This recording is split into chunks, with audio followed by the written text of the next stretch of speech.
దామోదరరావు. నేను హైదరాబాద్ నుంచి మాట్లాడుతాను. నేను చేసే జ్యోతిష్యం గురించి చేసే వీడియోల్లో ఈ శుక్రగ్రహం గురించి చెప్తూ వస్తున్నాము. ఇప్పటికీ 1-2 వీడియోలు చేయడం జరిగింది.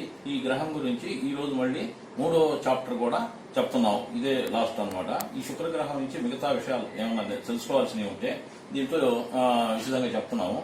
ఏంటంటే ఇప్పుడు శుక్రగ్రహం అనేది మనకు రాశిచక్రంలో 2వ స్థానం 7వ స్థానం అంటే వృషభం తుల ఈ 2 రాశులకి ఆధిపత్యం వహిస్తున్నాడు శుక్రుడు అని చెప్తున్నాం కదా. ఈ 2వ స్థానం అంటే ఇది ధనస్థానం అవుతున్నది, ఇది కళత్ర భావం అవుతున్నది. ఏంటంటే ఈ 2, 7 ఏంటంటే 2 నుంచి వృషభం దగ్గర నుంచి 7వ స్థానాన్ని చూస్తే లెక్క పెట్టుకుంటే మనకు 2 నుంచి ఇది 6వ స్థానం అవుతున్నది.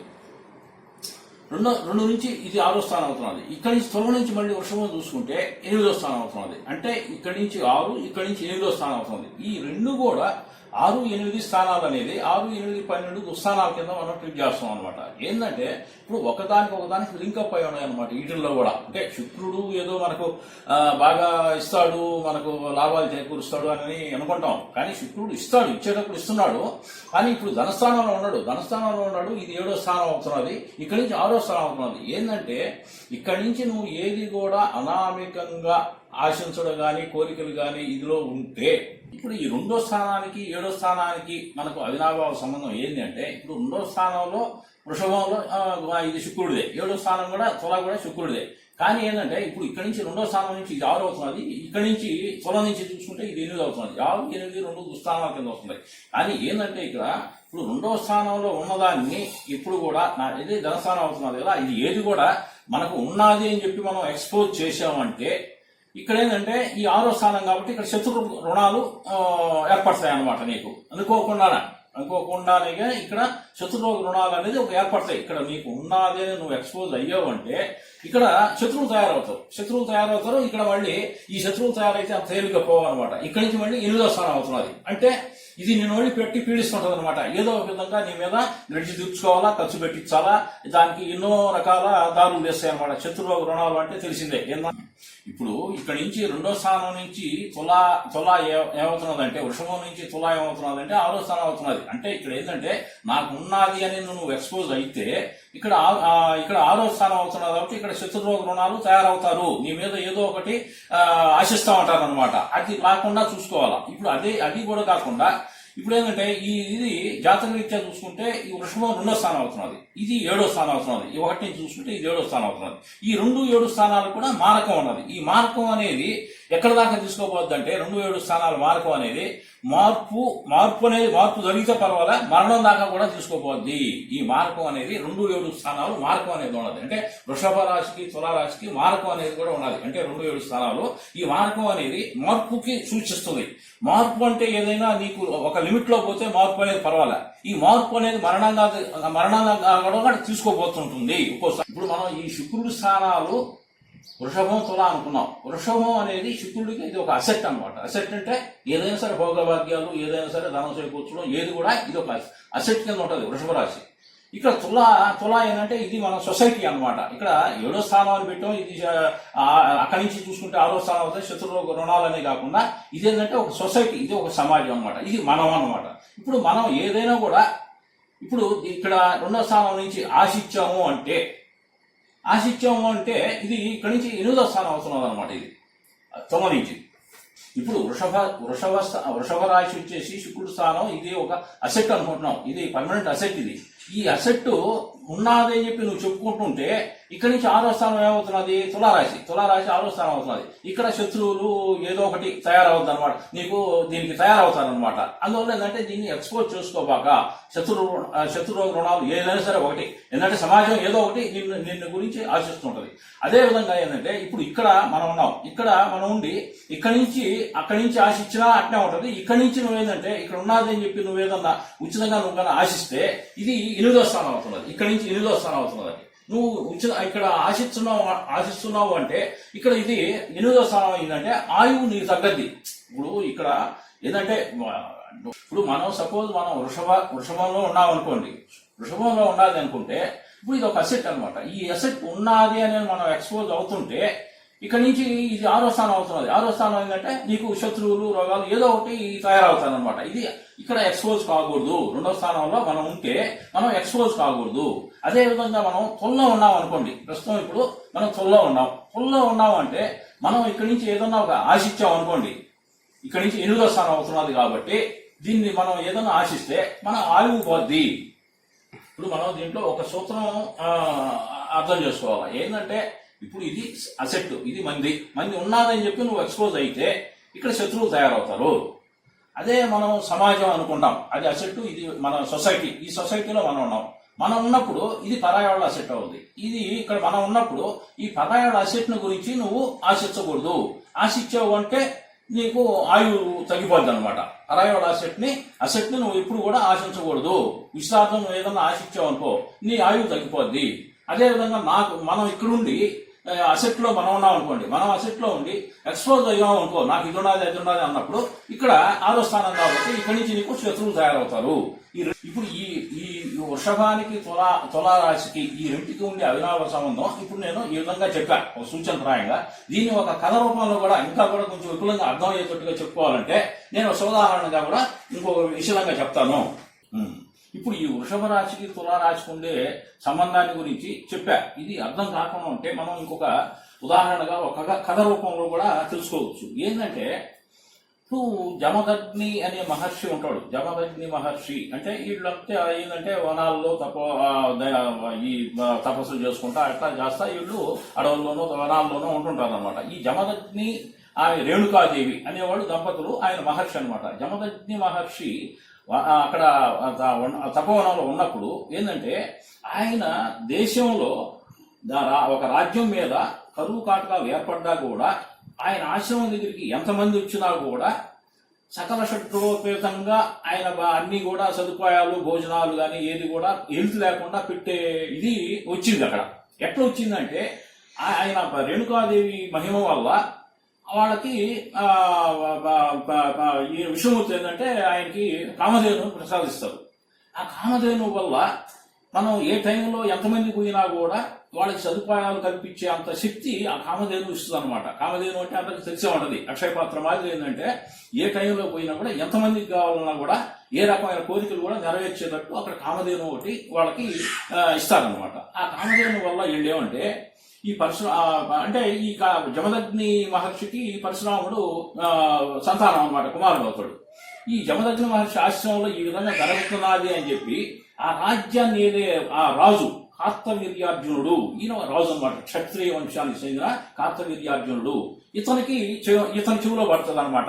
ఏంటంటే దేశం ఈ మాదిరి కరువు కాటకాల్లో ఉంటే వీళ్ళు ఆశ్రమాల దగ్గరికి పోతే ఈ విధంగా ఎట్లా పెట్టగలుగుతున్నారు, ఒక మహర్షి ఒక బ్రాహ్మణుగా ఉండి వీళ్ళు ఎట్లా పెట్టగలుగుతున్నారు అని చెప్పి కార్తవీర్యానుడికి డౌట్ వస్తుంది అనమాట. ఈయన ఏంటంటే ఇదేందో చూద్దాము, అదేదో వాళ్ళు అట్లా చేస్తున్నారు అంటే మనం అటువంటిదేదో మనం ఇక్కడే పెట్టుకుంటే మన రాజ్యం ఇంత సుభిక్షంగా ఉంటది కదా, ఇంత కరువు కాటకాలు అనుభవించుకోలేదు అని చెప్పి ఇతను మంత్రులు సపరివారంగా అక్కడికి పోతారనమాట.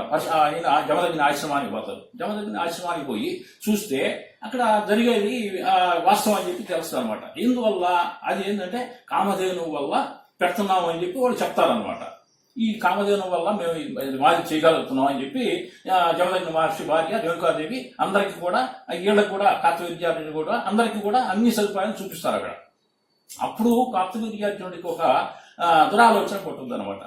అవును, ఇటువంటి మన బ్రాహ్మణుల దగ్గర ఉండడం ఏంది, మనం రాజ్యంలో పెట్టుకుంటే ఇది ఎంతో మేలు కదా, అందరికి ఉపయోగకరంగా ఉంటుంది అని చెప్పి దాన్ని నేను తీసుకొని పోతాను అని చెప్పి అడుగుతాడనమాట. ఈ విధంగా కార్తవీర్యార్జునుడు ఈ జమదగ్ని ఆశ్రమంలో అన్ని భోజన సదుపాయాలు అన్ని అనుభవించి చూసి కామధేను అడిగితే వాళ్ళు ఇవ్వనంటారు. ఏంటంటే మాకేదో వరప్రసాదం, నాకు కామధేను వచ్చింది, మాకేంటంటే ఇక్కడ ఇబ్బందులు లేకుండా మా వల్ల కూడా ఎవరు ఇబ్బంది పడకుండా మేము చూసుకుంటున్నాం, దీన్ని మేము ఇవ్వము అని చెప్పి వాళ్ళు అంటారనమాట. అన్నప్పుడు ఈయన రాజు కాబట్టి క్షత్రియ ధర్మం ఉపయోగించి దాన్ని బలవంతంగా నేను తీసుకోపోతాను అని చెప్పి దాన్ని కొంచెం బలాత్కారం చేస్తాడనమాట. చేసినప్పుడు తీసుకొని పోయేదానికి రెడీ అయ్యి లాక్కు వస్తారు అనమాట. దాన్ని కామధేనుని తీసుకొని వచ్చేదానికి ప్రయత్నం చేశారు, తీసుకోపోతున్నారు. తీసుకుపోయే సమయంలో జమదగ్ని మహర్షి కుమారుడు పరశురాముడు ఈ పరశురాముడు అంటే ఒక బ్రాహ్మడు, ఒక ఆశ్రమవాసి, ఇటువంటి వాళ్ళు కూడా ఇంత ధైర్యం వచ్చిందా అనేదానికి ఏంటంటే ఇప్పుడు ఇక్కడ అసెట్ అనేది ఇక్కడ వృషభ రాశిలో ఉన్నది. ఇప్పుడు కామధేనువు, జమదగ్ని మహర్షి, వీళ్ళ ఫ్యామిలీ ఇదంతా కూడా వృషభ రాశిలో ఒక అసెట్ అనుకోవాలి. ఇప్పుడు అంటే నేను ఎందుకు చెప్పానంటే ఇప్పుడు దీనికి దానికి ఏంది లింకప్ అనేది చెప్పేదానికే ఇది సోదాహరణ అనమాట. ఇప్పుడు ఈ కామధేనువు, జమదగ్ని మహర్షి, వీళ్ళ ఫ్యామిలీ ఇదంతా కూడా వృషభంలో ఇది ఒక అసెట్ అనమాట.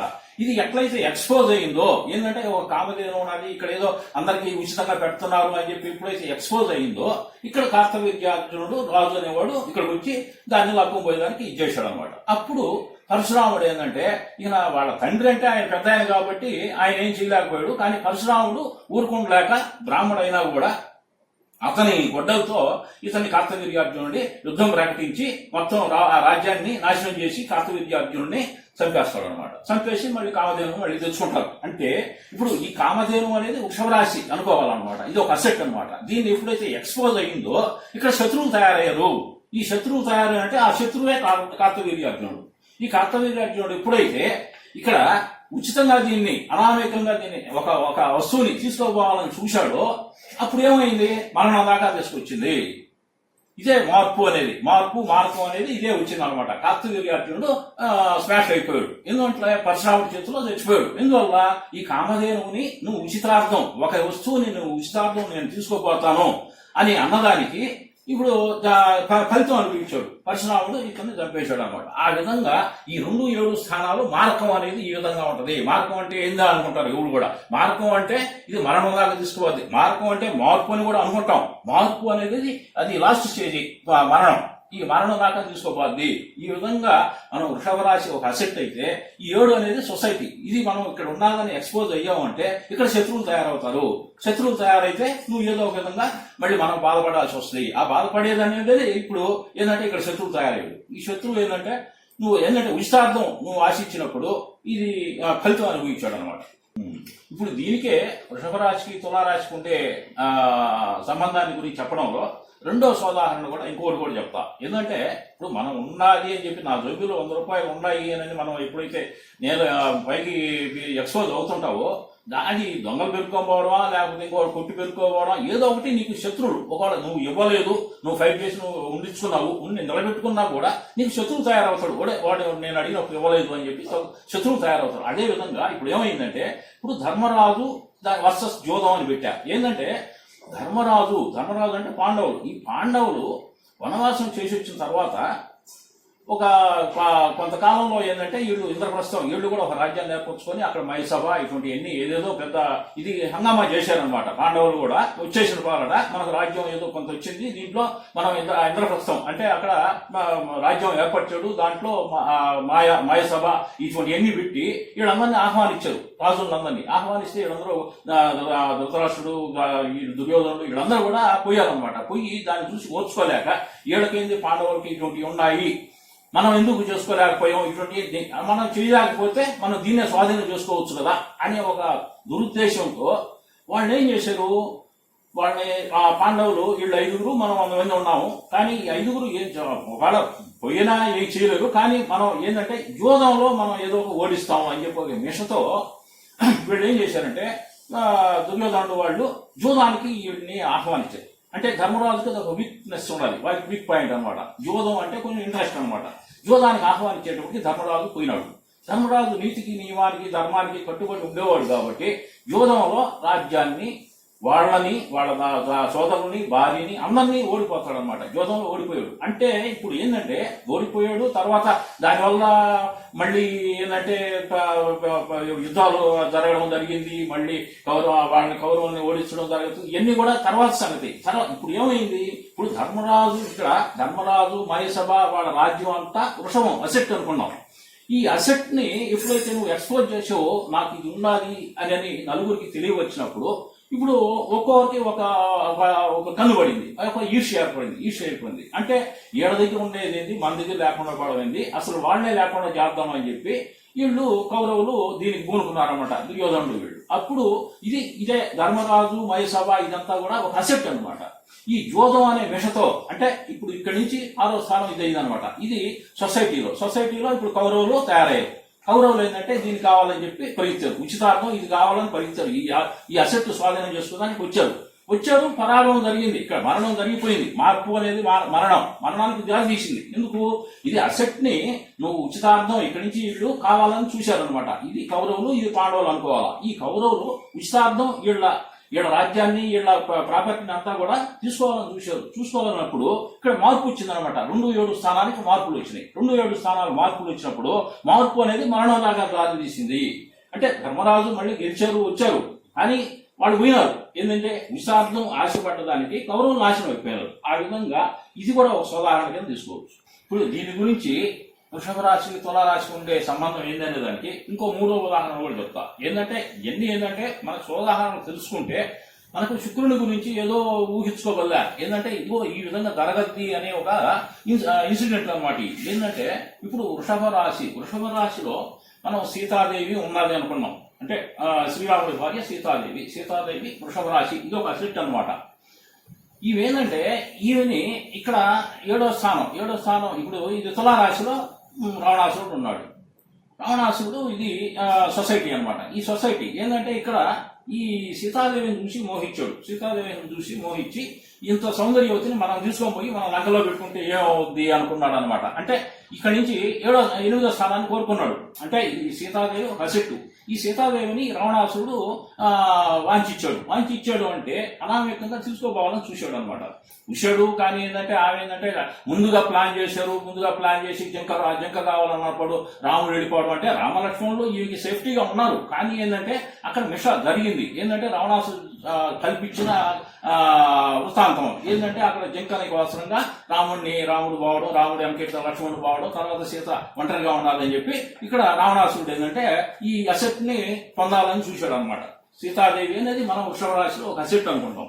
అప్పుడు రావణాసురుడు ఉచితార్థం దీన్ని మనం తీసుకోపోవాలా అనే ఒక దురాలోచన వచ్చింది. అంటే ఇది అనాలోచిత కోరిక అని పెట్టారు. అందుకనే ఇక్కడ రావణాసురుడు ఈ అనాలోచిత కోరికతో రావణాసురుడు ఇక్కడి నుంచి వాంఛించాడు. ఈ అసెట్ ని సొంతం చేసుకోవాలనుకున్నాడు. వచ్చిన దానికి ఏమైంది? అక్కడ మళ్ళీ అక్కడి నుంచి ఏంటంటే రాముడు ఎత్తుకోవడం, కొంత టైం బీయింగ్ అయినా సరే రావణ యుద్ధం జరగడం, రావణుని చంపేయడం, లంకని వాడు స్వాధీనం చేయడం, ఇవన్నీ కూడా జరిగినాయి అనమాట. ఎందుకు జరిగింది అంత? ఏంటంటే ఇది ఒక అసెట్. ఈ అసెట్ ని నువ్వు అనాలోచితంగా పొందాలని చూసావు. ఇది 7వ స్థానం నుంచి తులం నుంచి రావణాసురుడు వచ్చాడు అనమాట. రావణాసురుడు వచ్చి సీతాదేవిని కావాలని తీసుకుపోయిన దానికి ఏమైంది? ఇది అనాలోచిత కోరిక. ఈ అనాలోచిత కోరిక వల్ల ఎక్కడ దాకపోయింది? 2-7 స్థానం మార్పు అంటే మరణంలాగా తెచ్చిపోయింది. రావణాసురుడు ఆఖరాకి చచ్చిపోయాడు అనమాట. రాముడే చంపేశాడు. ఈ విధంగా మార్పు అనేది మరణంలాగా తీసుకొస్తుంది. ఏంటంటే ఒక అసెట్ ఉన్నది అంటే అది ఎక్స్పోజ్ అయితే నీకు శత్రువులు తయారవుతారు. అదే ఇక్కడ మనం ఉన్నాం, ఫుల్లో ఉన్నాం, ఈ సొసైటీలో మనం ఉన్నాం, ఇక్కడ ఒక అసెట్ ఉన్నది, దాన్ని ఊరికినే పొందాలని అనుకోకూడదు. అనాలోచిత కోరికలు కోరుకున్నావు అనుకో, నీకు ఆయువు దగ్గర పడుతుంది, ఆయువు తగ్గిపోద్ది. ఇప్పుడు దీంట్లో మనం గ్రహించాల్సింది ఏంటంటే ఈ వృషభంలో శుక్రుడు ఉన్నాడు అనుకోండి, అంటే ఇక్కడ నా దగ్గర ఉన్నాడని ఎక్స్పోజ్ అవుతా ఉంటాడు.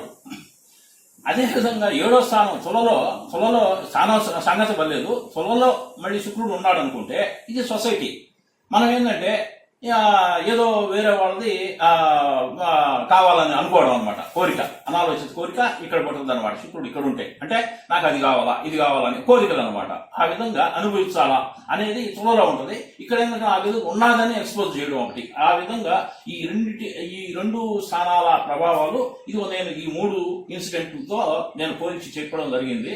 ఇక్కడ ఏంటంటే తులలో ఇప్పుడు మనం ఏంటంటే దీంట్లో తెలుసుకోవాల్సిందంటే వృషభ తుల 2 కూడా శుక్రుడే కాబట్టి 2 బ్యాలెన్స్ కావాలా. నువ్వు ఇక్కడ ఉన్నదని నువ్వు విరవేయకూడదు, ఇక్కడ లేదని చెప్పి నువ్వు వేరే వాళ్ళది ఆశించకూడదు. వేరే వాళ్ళది ఆశించావంటే నీ ఆయువు తగ్గిపోతుంటది. ఇప్పుడు నేను చెప్పే ఇన్సిడెంట్లు కూడా ఇక్కడ మనం పరాశర మహర్షి కూడా దీంట్లో కొంత బాగానే ఎక్స్పోజ్ చేసి ఉన్నాడు దీని మ్యాటర్ అంతా కూడా. దీంట్లో ఏంటంటే మనం శుక్రుణ్ణి బాగా అర్థం చేసుకోవాలా అంటే మనం మొదట విష్ణువు యొక్క పరశురామ అవతారాన్ని పరిశీలించాలి. విష్ణువు పరశురామ అవతారం ఎత్తి ఏ విధంగా దుష్ట శిక్షణ చేశాడు అనేదానికి కూడా మనం సోదాహరణ అనమాట. ఎందుకంటే ఆ అవతారం జ్యోతిష్ శాస్త్రంలో శుక్రుడితో అనుసంధానించబడి ఉంది. పరశురామ అవతారం శుక్రుడితో అనుసంధానించబడి ఉంది. అంటే ఈ గ్రంథాల్లో ఏం చెప్పాడంటే ఆవు అనేది కామధేను అనేది ధర్మం, శ్రేయస్సు, సంపద మరియు సమృద్ధికి అది ఒక తార్కాణం, చిహ్నంగా ఉంటదన్నమాట కామధేను. ఈ ఆవుపై దాడి చేసినప్పుడు ఎవరు? కార్తవీర్యార్జునుడు చేసినప్పుడు అది ధర్మంపై ప్రత్యక్ష దాడి అవుతుంది. అది ధర్మానికి నిలబడిన కామధేను అనేది దానిపై ప్రత్యక్ష దాడి చేశాడు అనమాట. అప్పుడు అదే ఈ గోమాత భూదేవితో సమానం. కాబట్టి పరశురాముడి కథ ఆధునిక కాలానికి చాలా సందర్భోచితంగా ఉంది. ఇక్కడ సాంకేతికత మరియు ఆవిష్కరణ మరియు పారిశ్రామికీకరణ పేరిట భూమాత అనబడే ప్రకృతి వనరులను దోచుకుంటున్నది. ఇది ప్రతి చోట వాతావరణంపై తీవ్రమైన ప్రభావానికి దారితీస్తున్నది. పరశురాముడు వచ్చి ఆవును రక్షించడానికి, విష్ణువు భూమిని రక్షించడానికి మరియు ధర్మాన్ని తిరిగి స్థాపించడానికి ఇది ఒక నిదర్శనం. కార్తవీర్యార్జునుడిని పరశురాముడు చంపడం అనేది ఇది ఒక నిదర్శనం అన్నమాట. అదే కార్తవీర్యార్జునుడు తాను రాజు అయినందున కామధేనువును కలిగి ఉండడానికి అర్హుడని భావించాడు. ఏది ఈ కామధేను నా దగ్గర ఉంటే బాగుంటుందని ఆయన భావించాడు. ఏదేమైనా పరశురామ అవతారంలో విష్ణువు అతన్ని నాశనం చేయాల్సి వచ్చింది. ఎందుకంటే ఈ భూమిపై ఎవరికీ అర్హత లేదు. మనము కర్మ యోగ్యత ఆధారంగా ప్రతిదీ పొందుతాం. ఏదో కర్మ సంచితంగా మనం ఏదైనా ఒక వస్తువును పొందుతున్నాం. కానీ ఎందుకంటే ఈ భూమిపై ఎవరికీ అర్హత లేదు. మనం కర్మయోగ్యత ఆధారంగా ప్రతిదాన్ని పొందుతున్నాం. మరియు ఒక రాజు అయ్యి అతని ఆనందాలకు మరియు అందాలకు ఉచిత అనుమతి అనేది లేదనమాట. ఒక గ్రహం వలె శుక్రుడు ఈ నియమాన్ని ఏమిటంటే ఏదైనా ఒకటి పొందాలంటే దానికి మనం ప్రతిఫలంగా ఏదైనా ఇచ్చుకోవాలి. ప్రతిదానికి ఒక ధర లేదా విలువ అనేది ఉంటుంది. మరియు మీరు చెల్లించే ధర విలువైనది కాకుంటే లేదా దానిని అలాగే ఉంచాలి. ఇక్కడ కార్తవీర్యార్జునుడు ఈ పాఠంగా భావించబడ్డాడు. కార్తవీర్యార్జునుడు అంటే నీకు ధర అనేది విలువ కట్టకుండా తీసుకొని పోవాలనుకున్నాడు. ఎందుకంటే కామధేను కావాలన్న అతని దురాలోచన, కోరిక అతని తన జీవితపు ధరను చెల్లించవలసి వచ్చింది. అతని జీవితాన్నే ఒక ధరగా దానికి వెలగట్టాల్సి వచ్చింది అన్నట్టు ఆవు కోసం. అప్పుడు ఏమైంది? ఇతను ఆ ధర్మాన్ని పునరుద్ధరించడానికి విష్ణువు చేత చంపబడ్డాడు. ఈ శుక్రుడికి బ్రహ్మ క్షత్రియ స్వభావాలు రెండూ ఉన్నాయి. అంటే ఈ శుక్రుడు ఇక్కడ ఉన్నాడంటే వృషభతులలో ఈ శుక్రుడికి సాత్విక స్వభావం ఉండాలి, క్షత్రియ ధర్మం కూడా ఉండాలన్నమాట. అంటే బ్రహ్మ క్షత్రియ స్వభావాలు రెండు. అంటే బ్రహ్మ అంటే బ్రాహ్మణ క్షత్రియ. అంటే బ్రాహ్మణుడు అంటే సాత్విక ధర్మంతో ఉంటాడు, క్షత్రియ అంటే ఇతను క్రూర స్వభావంతో ఉంటాడు అనమాట. ఈ రెండు కూడా స్వభావాలు శుక్రుడి ఇదిలో ఉన్నాయన్నమాట, శుక్రగ్రహానికి ఉన్నాయి. అతను పూర్తిగా సున్నితంగాను లేదా పూర్తిగా హింసాత్మకంగాను మారుతుంటాడు అనమాట. అతను ఒక గ్రహం పరిస్థితి కోరినప్పుడు, అంటే పరిస్థితులకు అనుకూలంగా పరిస్థితి కోరినప్పుడు సౌమ్య స్థితి నుండి క్రూరత్వానికి మారుతాడు. సున్నితత్వం నుండి హింసాత్మకంగాను, అంటే సున్నితంగా డెలికేట్ గా ఉంటాడు. అది ఎప్పుడైతే వికటించినప్పుడు అది ర్యాషుడు అనేది ఒకటి ఏర్పడుతుంది అనమాట, క్రూరత్వానికి మారుతాడు అనమాట. హింసాత్మకంగా కూడా మారి ఏదైనా సరే సాధిస్తాడనమాట. సహజ రాశి చక్రం చూడడం మరియు కొన్ని ఉదాహరణలు తీసుకోవడం ద్వారా దీన్ని బాగా అర్థం చేసుకోవచ్చు. నేను అందుకనే దీన్ని అర్థం చేసుకోవాలనే నేను ఈ 3 కథలు చెప్పడం జరిగింది.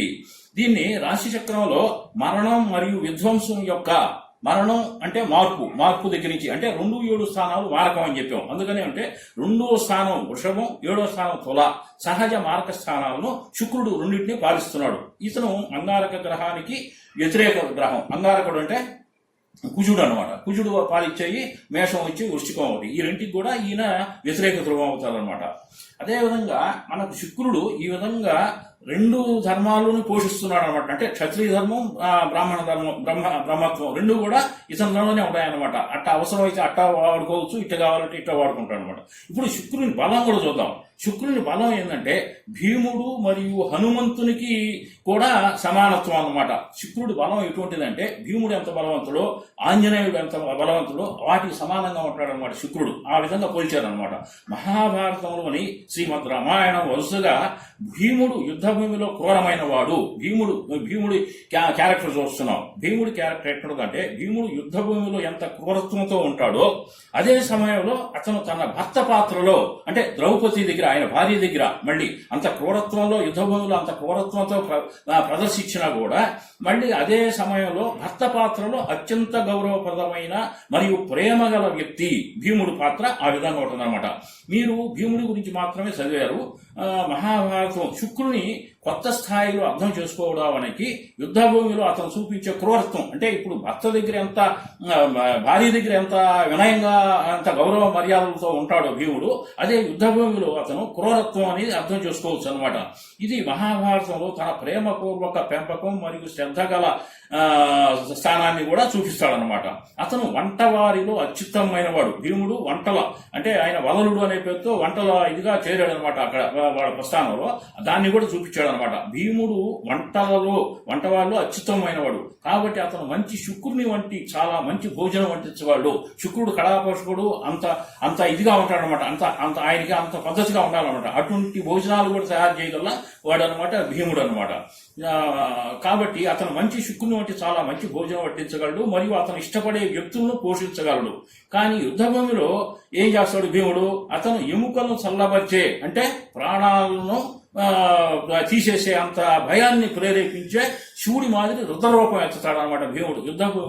రుద్రభూమిలో ఆయన శివుడి మాదిరి రుద్రరూపంతో అవతరిస్తాడు అనమాట యుద్ధభూమిలో. ఆ మాదిరిగా భీముడు అంటే భర్త పాత్రలో ఏ విధంగా ఉంటాడో అంత సున్నితంగా ఉంటాడో యుద్ధభూమిలో అంత క్రూరత్వం చూపిస్తాడు అనమాట. ఆ విధంగా శుక్రుడి పాత్రను కూడా దాన్ని సమానత్వంగా చూపిస్తున్నాడు అనమాట. ఆ విధంగా ఇప్పుడు ఎవరైనా ఏదైనా కోరుకున్నప్పుడు ఎవరైనా ఏదైనా కోరుకున్నప్పుడు అది పొందకపోతే అంటే అది మనకు లభించకపోతే అది హింసకు కారణం అవుద్ది. అంటే మనకు తెలియబడని ఒక హింస మనలో పుట్టద్దు అనమాట. ఏంటంటే మనం కోరుకున్న వస్తువు రాలేదు అనే ఒక యావ అనమాట, అది ఒక హింసకి దారి తీస్తుంది అనమాట. అదేవిధంగా ఈ రామాయణంలో ఒక చిన్న ఉదాహరణ అంటే నేను చెప్పాను ఇక్కడ సీతాదేవి గురించి. ఇదేమైంది, సీత ఏమంటే ప్రధాన కారణం అవుతున్నది ఇక్కడ యుద్ధానికి రామరావణ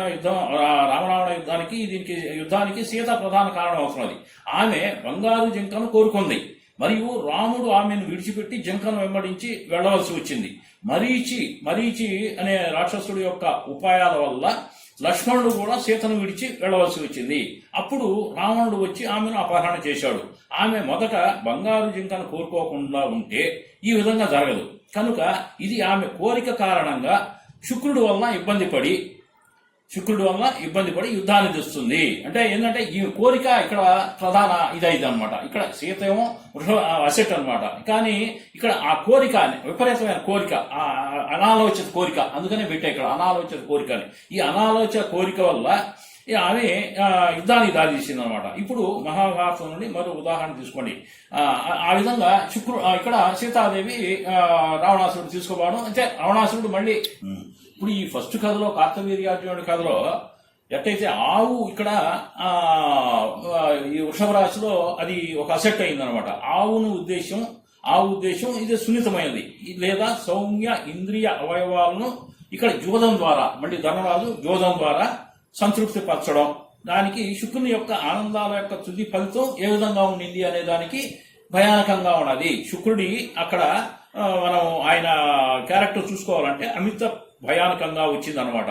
ఉదాహరణకు చార్ట్ లో 4వ ఇంట్లో కానీ శుక్రుడు ఉంటే ఇంద్రియాలను మరియు కోరికలను బాహ్య సంతృప్తి కోసం చూస్తున్న వ్యక్తికి బదులుగా శుక్రుడు బ్రాహ్మణులాగా అంతర్గత నెరవేర్పును కోరుకుంటాడు. అదే 2వ స్థానంలో కాకుండా శుక్రుడు 4వ స్థానంలో ఉంటే అంటే కుటుంబ స్థానంలో ఉంటే అంటే ఆయన అక్కడ ఏంటంటే ఒక సాత్విక గుణంతో పోతాడనమాట. అదే ఒక స్థానాన్ని బట్టి కూడా శుక్రుడి క్యారెక్టర్ మారుతున్నది అనే దానికి ఇది ఉదాహరణగా చెప్తున్నారు అనమాట.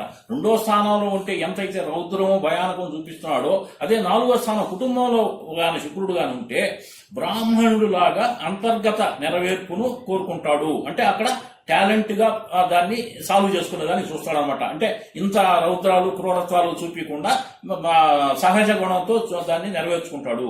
అంచనా పరంగా మరణం జాతకంలో శుక్రుడికి రాహువుకి శుక్రుడు మహర్దశలో రాహు అంతర్దశ ఇచ్చినా కూడా నేను అందుకే ఇక్కడ రాసిపెట్టాను అనమాట. శుక్ర మహర్దశలో శుక్రుడు అంతర్దశ గాని రాహు అంతర్దశ గాని శని అంతర్దశ గాని కుజ అంతర్దశ గాని ఇదే విధంగా వీళ్ళ ప్రత్యంతర్దశలు వచ్చినా కూడా శుక్ర మహర్దశలో వీటిని మనం ముఖ్య సమయాలు అన్నమాట. శుక్రుడి దశల్లో ఇటువంటి ముఖ్య సమయాలు అంటే ఇటువంటి ఇన్సిడెంట్ ఏదైనా జరిగేదానికి అవకాశాలు ఉంటాయి. అంటే శుక్ర మహర్దశలో శుక్రుడు అంతర్దశ శుక్రుడు ఈయన శుక్ర మహర్దశలోనే రాహు అంతర్దశ గాని, శని అంతర్దశ గాని, కుజ అంతర్దశ గాని, ఈ 4 గ్రహాల అంతర్దశలు గాని, ప్రత్యంతర్దశలు వచ్చినప్పుడు కూడా కొంచెం సున్నితంగా చూసుకోవాలన్నమాట. ఇటువంటి సమయాలు ముఖ్య సమయాలు. ఇప్పుడు జమదగ్ని యొక్క సాధన మండుతున్న అగ్నిని సూచిస్తుంది. ఆధ్యాత్మికంతో కూడిన అగ్ని బలంగా మారినప్పుడు అది ఆధ్యాత్మిక పారవశ్యానికి అంటే పరశురాముడి మాదిరి పుట్టుకొస్తుంది. అంటే ఇటు ఆధ్యాత్మికం ఉండాలి, సాత్విక ధర్మం ఉండాలి. ఈ విధంగా దాన్ని రెబల్ చేసినప్పుడు ఏమైంది, అక్కడ ఏంటంటే ఈ వేరే విధంగా మార్పు వచ్చేసింది అనమాట. ఆ విధంగా కార్తవీర్యార్జున రాజు ధైర్యమైన పనుల నుండి పుట్టిన అహంకారాన్ని కూడా సూచిస్తున్నాడు అనమాట. అటువంటి పారవశ్యం పెరిగినప్పుడు అది మాయా కారణంగా ఉత్పన్నమయ్యే మేనంలో శుక్రుడు ఆ విధంగా సాపేక్ష ప్రలోభాలను చంపి శుద్ధి చేస్తుంది. ఇది పరశురాముడి యొక్క తల్లి ప్రాతినిధ్యం వహిస్తుంది. అలాగే ఇటువంటి పారవశ్యం, ప్రతీకారం, కోపం మొదలైన వాటిలో అన్ని కూడా క్షత్రియ లక్షణాలు అనమాట. ఇప్పుడు ఇటువంటి ప్రతీకారం అంటే ఇటువంటి రౌద్రం, కోపం ఇటువంటి గుణాలంతా కూడా క్షత్రియ లక్షణాలతో ఉంటుందన్నమాట. ఈ క్షత్రియ లక్షణాలు వచ్చినప్పుడు చంపుతుంది మరియు శుద్ధి చేస్తుంది, లేదా అంటే దాన్ని వాష్ చేయాలన్నమాట. కార్తవీర్యార్జునరాజు యొక్క యోధుల వంశాన్ని చంపడం ద్వారా ప్రాతినిధ్యం వహిస్తుంది. ఈ విధంగా మనం ఏంటంటే శుక్ర మహాదశలో ఈ దశలు వచ్చినప్పుడు జాగ్రత్తగా మనం సంయమనంతో ఉండాలా. తర్వాత ఏంటంటే అదే విధంగా ఈ రాహు దశలో శుక్ర అంతర్దశ ఇచ్చిన, శని మహాదశలో శుక్రుడు అంతర్దశ ఇచ్చిన, కుజ మహాదశలో శుక్రుడు అంతర్దశలు అంటే ఈ 4 గ్రహాల ఈయన శుక్రుడు మహర్దశలో 7 అంతర్దశలు ఇచ్చినా, 7 దశల్లో శుక్రుడు అంతర్దశలు ఇచ్చినా కూడా మనం జాగ్రత్తగా టాలెంట్ గా పని చేసుకోవాలా. ఎందుకంటే సంయమనంతో పోవాలా. ఎందుకంటే శుక్ర దశ మనకేం భోగభాగ్యాలతో తొమ్మిదవచ్చు అనుకుంటారు 20 ఏళ్ల పాటు. కానీ ఆయన మహర్దశ 20 సంవత్సరాలు ఉంటుంది కాబట్టి ఏం తిరుగులేదే అంటారు, శుక్ర మహర్దశ వచ్చింది కదా అని. కానీ శుక్ర మహర్దశలో కూడా 7 అంతర్దశల్లో కొంచెం మనం జాగ్రత్తగా ఉండాలా. అంటే శుక్రుడు ఎంతైతే భోగభాగ్యాలు ఇస్తున్నాడో అంత క్రూరత్వంతో కూడా ఉంటాడనమాట. అందుకే నేను ఇవన్నీ కూడా ఈ 3 ఉదాహరణలు చెప్పింది. ఎందుకంటే ఆయన దగ్గర ఉండే సాత్విక గుణం ఎంత ఉన్నదో క్రూరత్వం కూడా అంత ఉండాలన్నమాట. అంటే దేనికైనా కూడా తగు అంటే క్షత్రియ ధర్మం ఉన్నది, బ్రాహ్మణ ధర్మం 2 ఉన్నాయన్నమాట. అందువల్ల ఏంటంటే శుక్ర మహాదశలో కూడా మనం వీటిని జాగ్రత్తగా చూసుకోవాలా. 20 సంవత్సరాల్లో 7 అంతర్దశలు వచ్చినప్పుడు కూడా మనం జాగ్రత్తగా గమనించుకుంటేనే ఇది బ్యాలెన్స్ అవుతుంది అనమాట. ఏంలా వృషభ రాశి, తులారాశి 2 కూడా ఈయన శుక్రుడు ఆధిపత్యం వహించాయి. కానీ ఏంటంటే మనం ఇక్కడ వృషభ రాశిలో ఉన్నప్పుడు ఇది ఒక అసెట్ కింద ఉండాలి, ఇది తులారాశిలో ఉన్నప్పుడు ఇది ఒక సొసైటీ, ఒక సమాజంలో ఉన్నామన్నమాట. అంటే ఇక్కడ ఏంటంటే ఇది ఇక్కడి నుంచి ఇది 6వ స్థానం అవుతున్నది, ఇక్కడ నుంచి చూసుకుంటే 8వ స్థానం అవుతుంది అనమాట. 2 కూడా దుస్థానాల కింద వస్తున్నాయి. కానీ ఏంటంటే ఆయన ఇచ్చే భోగభాగ్యాలు బాగానే ఇస్తాడు. కానీ ఏంటంటే మనం ఇది ఏది కూడా ఇది అలా అనాలోచితంగా, అయాచితంగా కూడా ఏది కూడా ఆశించకూడదు. నీ దగ్గర ఉండాలని నువ్వు కూడా ఎక్స్పోజ్ కాకూడదు. ఎక్స్పోజ్ అయినప్పుడు నీకు ఇక్కడి నుంచి సమాజం నుంచి శత్రువులు తయారవుతారు. అప్పుడు నువ్వే ఇబ్బంది పడతావు. అప్పుడు మళ్ళీ శుక్రుడు వేరే విధంగా ప్రవర్తించాల్సి వస్తుంది. అదే విధంగా మనం ఉంటే నువ్వు ఎక్స్పోజ్ కాకూడదు, ఇక్కడుంటే నువ్వు వేరే దాన్ని ఊరికినే ఉచితంగా ఆశించకూడదు. ఆశిస్తే నీకు ఏది కూడా ఆయువు తగ్గిపోద్ది. ఉచితంగా ఏది కూడా తీసుకోకూడదు. ఉచితంగా తీసుకున్నప్పుడు నీ ఆయువు తగ్గిపోద్ది, దానికి బాకీ పడుతుంటాం అనమాట. అది 2 కూడా బ్యాలెన్స్ కావాలన్నమాట. 2 శుక్రుడు స్థానాలే, కానీ రెండింటిని కూడా మనం దానికి ఉండే ఈ విధంగా మనం శుక్రుడి క్యారెక్టర్ విషయాలు వృషభంలో ఎట్లుంటది, తుల్లో ఎట్లుంటది అని తెలుసుకున్నాం. ఇది ఏంటంటే ఈ 2 7 స్థానాలు అంటే ఇక్కడి నుంచి మనం ఇది 2వ స్థానం అయితే ఇది 7వ స్థానం అవుతుంది. ఈ 2 7 స్థానాలు మారకం అని చెప్పి పెట్టామన్నమాట. ఈ మారకం అనేదాన్ని మళ్ళీ నేను రిమైండ్ చేస్తున్నా. ఏంటంటే ఈ 2 కూడా మారక స్థానాలు మార్పును సూచిస్తాయి, మరణాన్ని కూడా సూచిస్తున్నాయి. అంటే ఇది మార్పు అనేది ఇప్పుడు ఈ మారకం అనేది వికటించినప్పుడు మరణం దాకా దారితీస్తుంది. మార్పు అనేది సహజంగా జరిగే మార్పు. సహజంగా మార్పు అనేది జరిగితే పర్వాలా, ఇది ఏదన్నా విపరీతమైనప్పుడు మరణం దాకా దారితీస్తుంది. అంటే శుక్రుడు భోగభాగ్యాలు ఇస్తున్నాడు, అనుభవించు అంటున్నాడు. కానీ దీన్ని కూడా గమనించుకోవాలా. మనం అది ఏదైనా వికటించినప్పుడు మార్పు మరణం దాకా తీసుకోబోతున్నది. దానికోసంగా నేను మళ్ళీ కూడా దీన్ని సూచించేస్తున్నా. ఏంటంటే శుక్రదశ ఏదో పర్వాలేదు అనుకుంటే కాదు, శుక్ర మహాదశలో ఈ అంతర్దశలతో కూడా మనం గమనించుకుంటుండాలా. ఈ విధంగా ఏంటంటే శుక్రుని గురించి మనం ఈరోజు 3వ చాప్టర్ కింద నేను ఇన్ని విషయాలు దీన్ని నాకు తెలిసినంత వరకు చెప్పడం జరిగింది. దీని గురించి ఏదైనా సలహాలు, సందేహాలు ఉంటే నా మెయిల్ ఐడికి తెలపొచ్చు. నా మెయిల్ ఐడి వచ్చి tekurudamodar@gmail.com. నా ఫోన్ నంబర్లు కూడా ఇస్తున్నాను కావాలంటే 97016820 966893 ఈ 2 నంబర్లు కూడా ఏదైనా సరే మీరు ఏదైనా మాట్లాడాలనుకుంటే ఈ 2 నంబర్లకు ఫోన్ చేసి ఈ జ్యోతిష విషయంగా ఈ గ్రహాల గురించి ఏదైనా తెలుసుకోవాలన్నా, నాకు ఏదైనా సూచన చేయాలన్నా కూడా ఈ నంబర్లకు ఫోన్ చేసి కలపవచ్చు. దీని గురించి శుక్రగ్రహం గురించి పూర్తి చేయడం జరిగింది. ఈ వచ్చే వీడియోలో గురుగ్రహం గురించి చెప్పదలుచుకున్నాము. అంతవరకు సెలవు. నమస్తే.